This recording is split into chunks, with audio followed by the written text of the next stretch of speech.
Hello, great people of Biafra land, the great people of the Zoological Republic of Nigeria. I wish you all a happy Sunday to each and every one of us. I think this is supposed to be the last Sunday of this very month of November. This month have come to the end. So as it's ending with everything that concerns us. Anything that is not working well in our lives, this month is ending. It's ending with it all, and we are going into the new month with the blessings, open doors, and a lot of goodies. So my great people, the lovers of freedom and the lovers of mankind, the ones who love what I'm doing, please, if you have not subscribed to my channel, I want you to do that as soon as possible. Turn on the notification button. You will be the first to be notified each time we go live or each time we will post something new on our platform. This is Okute Daily Talk. We have Okute Daily Talk 1, we have Okute Daily Talk 2, we have Okute Daily Talk 3, 4, and we also have Okute Games, where we give live updates of matches, just like this World Cup that is going on now. Okute is also there live, giving informations, the scores, and the rest of them. So if you come across any of all these channels, endeavor to subscribe, like, and share any of the content you like there. So may the Almighty Ojukwu bless you and also provide you with solutions each time you are stuck in one thing that you don't know what to do. So let us go straight into the news of the day. Before I proceed, please, I want to wish each and all my fans, the lovers and the ones who love what I'm doing, the viewers and also subscribers, a happy Sunday. So we're going to read this news based on an interview of how these people that are so-called Fulani Kabas, Miyetti Allah, who have vowed to turn Nigeria upside down, to turn Nigeria against itself. They are the ones that have been claiming that without them, that no any other region that can produce the president. So we are going to look into the interview that being conducted with the president of that same group called somebody Badejo. So we are going to see how they have concluded that the presidency will be decided by them, not by vote and not by merit. It's only who they like that they are going to vote. So please, let us move straight into this news. Badejo, Miyetti Allah leader, to get our support, Tinubu, Obi, Atiku, others should tell us their plans for Fulanis. National President of Miyetti Allah Kutaho, Alhaji Abdullahi Bello Badejo, has said the Fulani would weigh the plans that each of the presidential candidates of the different political parties have for them in the post-Buhari era before deciding who among the candidates will get Fulani votes next year. In an interview with Vincent Carlo, who also said, among others, that the federal government should create a separate Ministry of Livestock Development and Nomadic Affairs to ensure that all the challenges confronting Fulani herdsmen are tackled. That is the issue. The government have already decided that every region must assign to law open grazing by force. I mean, how can you force people to accept a law? It's just like the Igbos coming out now and said that every section of the economy must give us land by force to build shops that we can sell our spare parts or any other goods or any other thing that give us money. Personally, not a government investment or whatever it is. For crying out loud, this livestock, nomadic, whatever it's being called, the adding of cows, goats, sheep, chickens, and the rest of them. It is individual business, so you have to find a way to make it favorable to those ones who is out there that their cows are disturbing their farms and crops and other livelihoods. How can the government come out and say you must sign an open grazing? When did that become an international law? A national law instead of a personal business? That's why you see Nigeria is only favoring one side of the region. The others are being used as a touts or as a stepping stone. Well, let us move straight into this interview and see what they will say with the questions and how it is being answered. For long, after your dialogue program, there have not been clashes between herds and farmers. But last week in Benue State, herdsmen allegedly killed scores of people. What brought about this again? The case of Benue is different from any other state in Nigeria because the governor, Samuel Ortom, politicized a little crisis and magnifies it beyond proportion. The report that we take to be relevant are those from the police and the DSS, but we don't rely on what the governor says. The only report we have from our people is that the Fulani are crying because they alleged that a military jet threw bombs in their settlement between the border of Benue and Nasarawa states, killing people and cattle. There is always a problem in that area. I saw the pictures of cows, children, and women and men killed by the bomb. Then the question is, who threw the bomb? Ortom? Ortom don't have that right. Before Ortom could do a thing like that, it must be an order.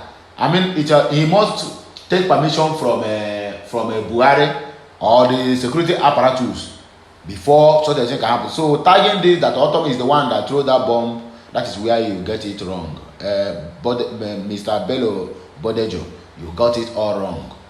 When it happened in a Kototo in Imo State, yes, people keep calling what do they call it? People keep calling Hope Uzodinjo. Yes, we know that Hope Uzodinjo hand is big because he is the one that requested the federal government to bomb that place. So if by chance that Ortom made a request to the federal government to do such a thing, they will never carry it out, knowing fully well that they have not been in good times. So if anybody kill your cows and whatever it is, that means those people are terrorists and bandits. They are the killer herdsmen. When did this happen? About a week ago. You mean a military jet bombarded a Fulani settlement in Benue and Nasarawa border? Yes. Governor Ortom was shown on TV where about 6 persons allegedly killed by herdsmen were being buried, but no one heard about the purported bombing of Fulani settlement. Who bombarded Fulani settlement? Since Ortom introduced this anti-grazing law, there have always been crises between ethnic groups at the Benue and Taraba borders. So I don't think it is the Fulani that are killing people there, because we have created the awareness and they know it is not good for them to kill people. They are living with it. We warn them that it is no more acceptable to kill people, and that where they are attacked, they should not carry out reprisals. Instead, they should report to Miyetti Allah Kutaho, and we will report to the security agencies for appropriate actions. I want to ask you, they should not kill anybody. Then why are they moving ahead, rearing their cattle with AK-47? In where have this thing been done before? Moving cattle around with AK-47. Is that what they use to rear cattle? Are they using the AK-47 to shoot the cattle so that they will move faster, or what? I don't understand. And you said they are not killing. They are not killers, herdsmen. My dear, you are not telling yourself the truth. This one that they are saying it was Fulani militia that carried out the attack. We don't know any militia or have any militia. They are not our members. We don't know them. The only thing I know is that our people are crying because of what they are passing through at those border areas. Some people say that the militia group is the military arm of Miyetti Allah. Under my leadership, Miyetti Allah Kutaho doesn't have any militia group. For what and what do we want to do with it? According to him, that is the question you ask yourself, and you got the answers. Then the question comes, because of this alleged massacre by herdsmen and his refusal to commiserate with the people, the Benue governor accused the People's Democratic Party PDP candidate Atiku of being a member of Miyetti Allah Kutaho. Is Atiku your member? One thing I want to make very clear is that Ortom is somebody who can say one thing today and tomorrow he would recant. Have you not seen him apologizing to the Fulani and the whole nation that he has offended the Fulani? I saw it on social media where he was said to be apologizing to our ethnic group. If he has a problem with Atiku, it is something different. He should not bring us into it.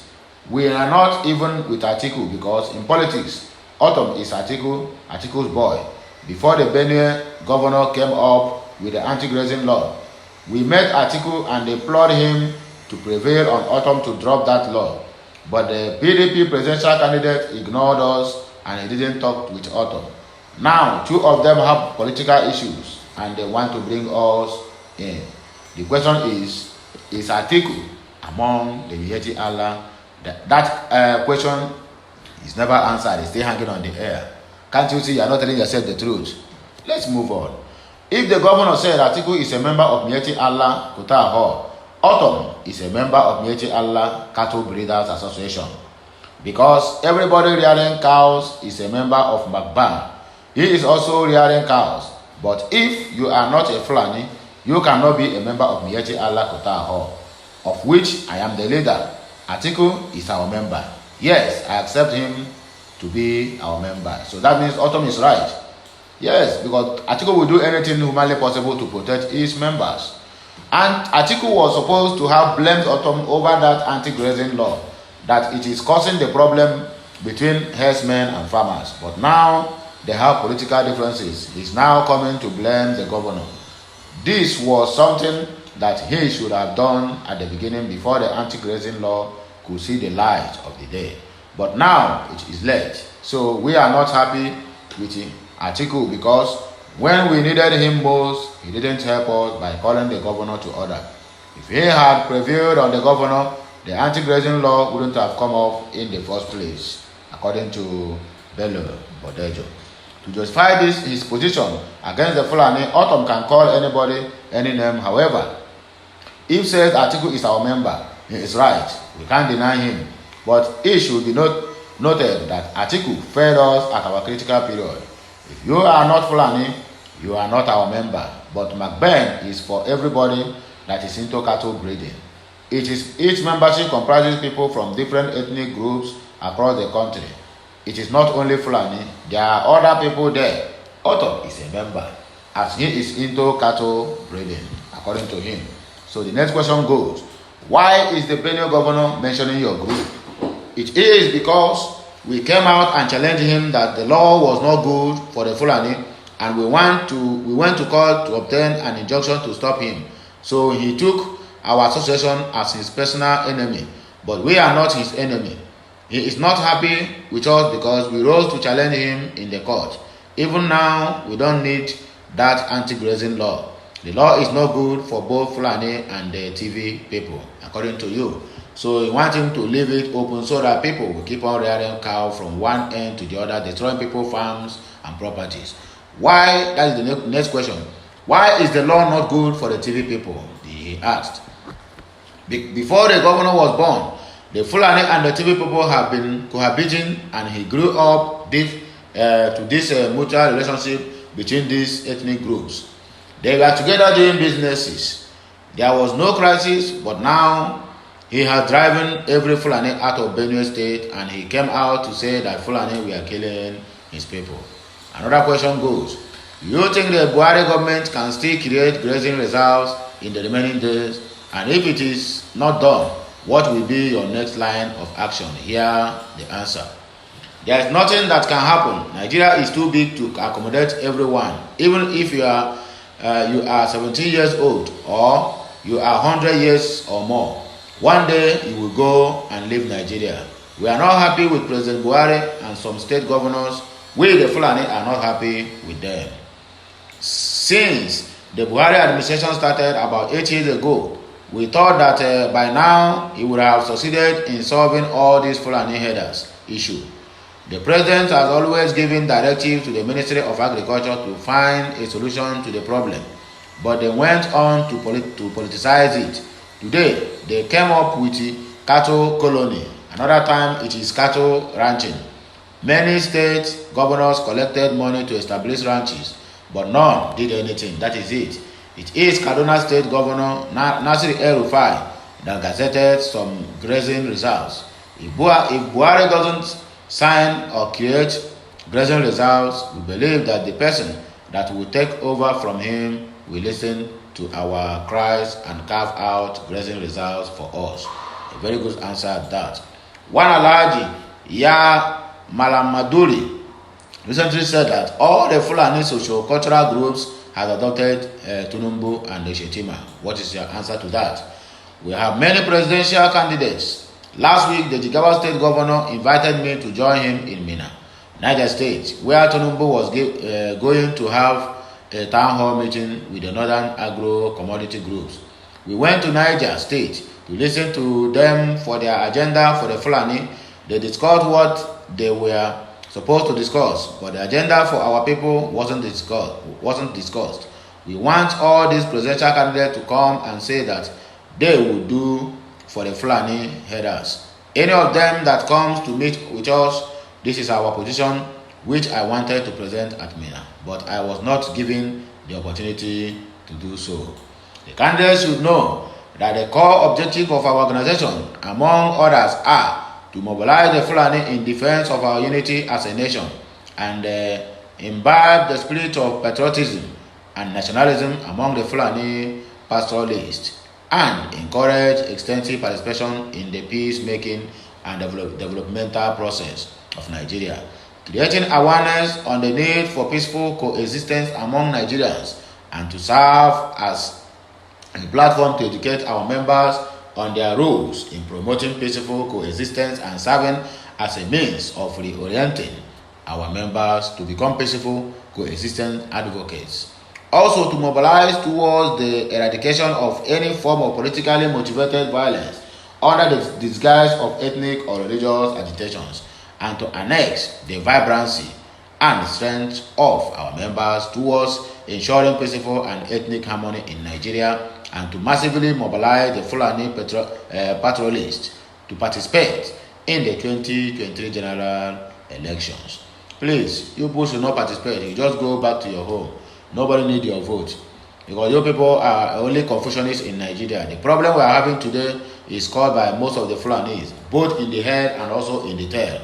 It's the same Fulani that come here and tell us from top to bottom, and we keep on going from top to bottom. The challenge confronting the Fulani patrollists today are mainly the declining grazing areas as a result of climate change and the population increase, cattle rustling and banditry, and the kidnapping of our members, as well as laws prohibiting grazing without provisions of any alternative and low level of education.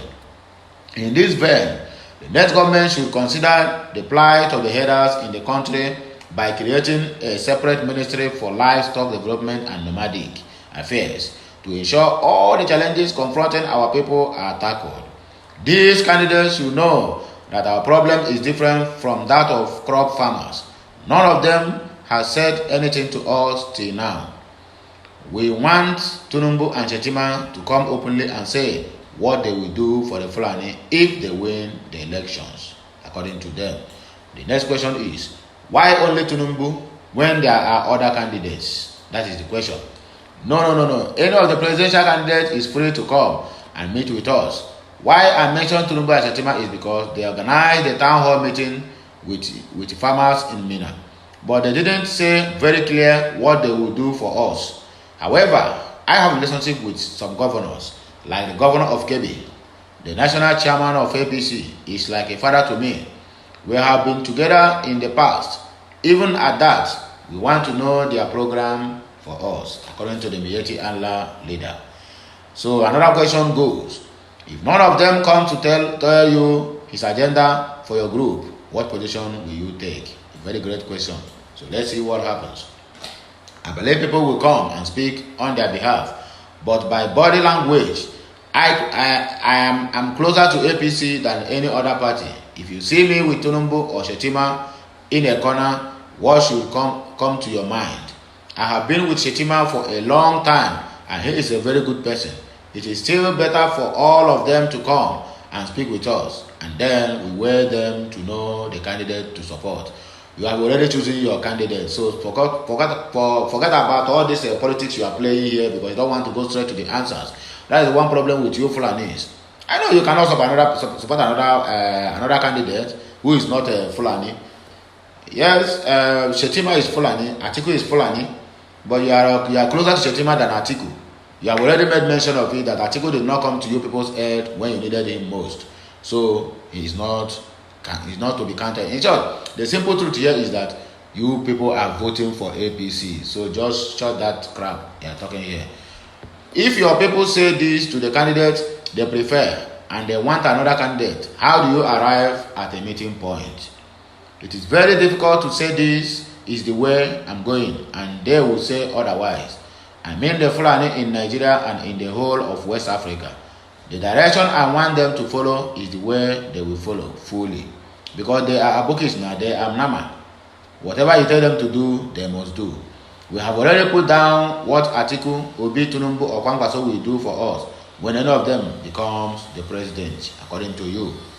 That is all you people need to know about this very broadcast of today. That the Miyetti Allah have given their conditions and they are waiting for people who will come and tackle them and let them and give them the reasons why they have to vote for you people. So my dear people of Biafra, we still have one other news to give to my people because today I'm going to give it to them bass balls.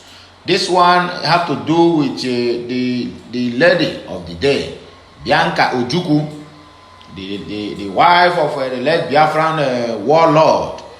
That is Bianca Ojukwu.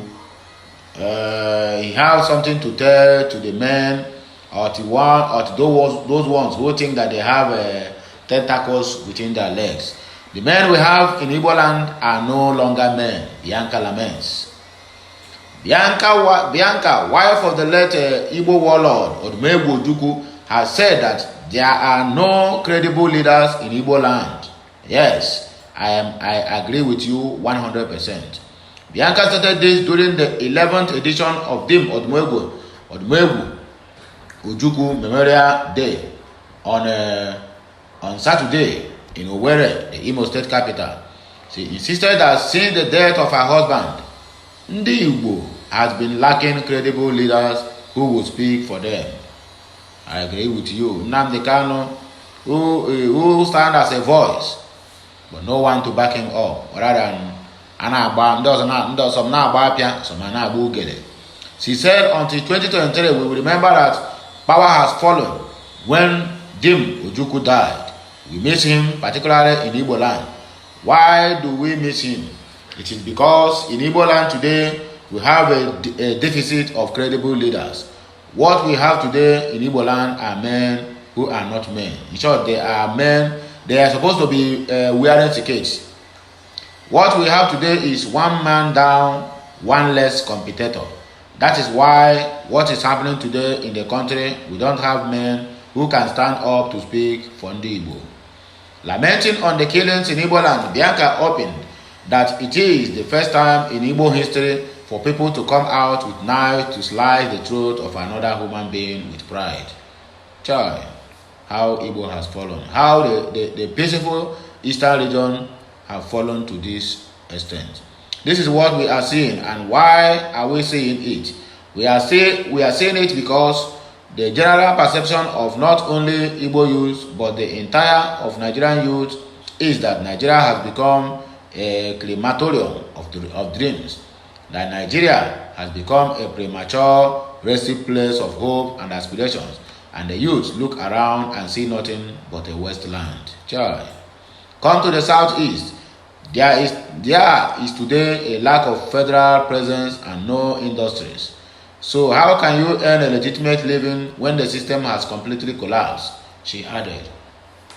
The widow also called the immediate release of the leader of indigenous people of Biafra, IPOB, Nnamdi Kanu, insisting that his continuous detention speaks volumes about the state of the country. I call for the immediate and unconditional release of Mazi Nnamdi Kanu, and I do so firmly convinced that no nation can hold its people hostage and have peace. It is impossible because peace is freedom, and also no nation can hold the dreams of its citizens to ransom and prosper, she stressed. The problem we are having, everybody focus is on oil. oil. Morning oil, afternoon oil, evening oil. Now look at the peaceful side of Gombena and Bauchi. Now they have discovered oil. There will be an unrest in those areas starting from this very moment. And there will be a kind of laziness among the youth in those areas. All they will be doing now is looking for oil job. If they didn't get oil job, they will resort to kidnapping of expatriates being employed in those areas to work.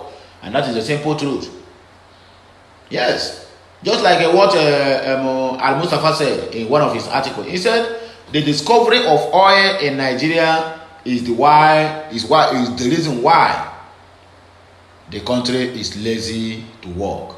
But everybody focus in oil. Even the ones who say that they are the leaders of our great nation have nothing again. They can't even invest in agriculture. I mean, human development, they cannot even do it. Every eye is on oil. Now they have discovered another oil, which is another side of bringing lazy youths into the society. And at the end of the day, there will still be the one to say that the youths are lazy. Because when you go to the areas of where this oil are being making from, you find out that nothing in those areas will grow. So tell me, how are the youths of those areas will be able to go to farm? Those ones who are really good in farming, tell me, how are they going to go to farm and do other things that others are doing, so that hungry will not kill their families? They will not. Because taking out the minerals, just like the minerals is the manure, the oil that is making their crops to grow well. If you go to the rivers now, you find out that oil spill will be killing their fishes and other things. That is what government always brought. But in other countries where the country is producing oil, they are the most richest. Even if they are not most, at least if you can count them like 2 or 3 or 4, they are rich. But in Nigeria, the reverse is the case. The only country that have oil but don't have refinery, they will carry the oil, go and meet Igbomen and give it to him, and Igbomen will refine the oil and sell it back to them. What kind of mummuness is this in Nigeria? Child. People claiming to have PhDs, yet their brain is empty. May God help this land. She commended the efforts of the leader of Masov and being Chief Raf Wazirike for keeping the Ojukwu Memorial Day alive. That is how it is. So my great people of Biafra, the lovers of freedom and the lovers of mankind, we are coming to the end of this very broadcast. Please like, share, comment, and also subscribe to my channel. I am signing out, and I come your way again. I still remain your one and only Okute Daily Talk. Please do have a blessed Sunday ahead. Thank you.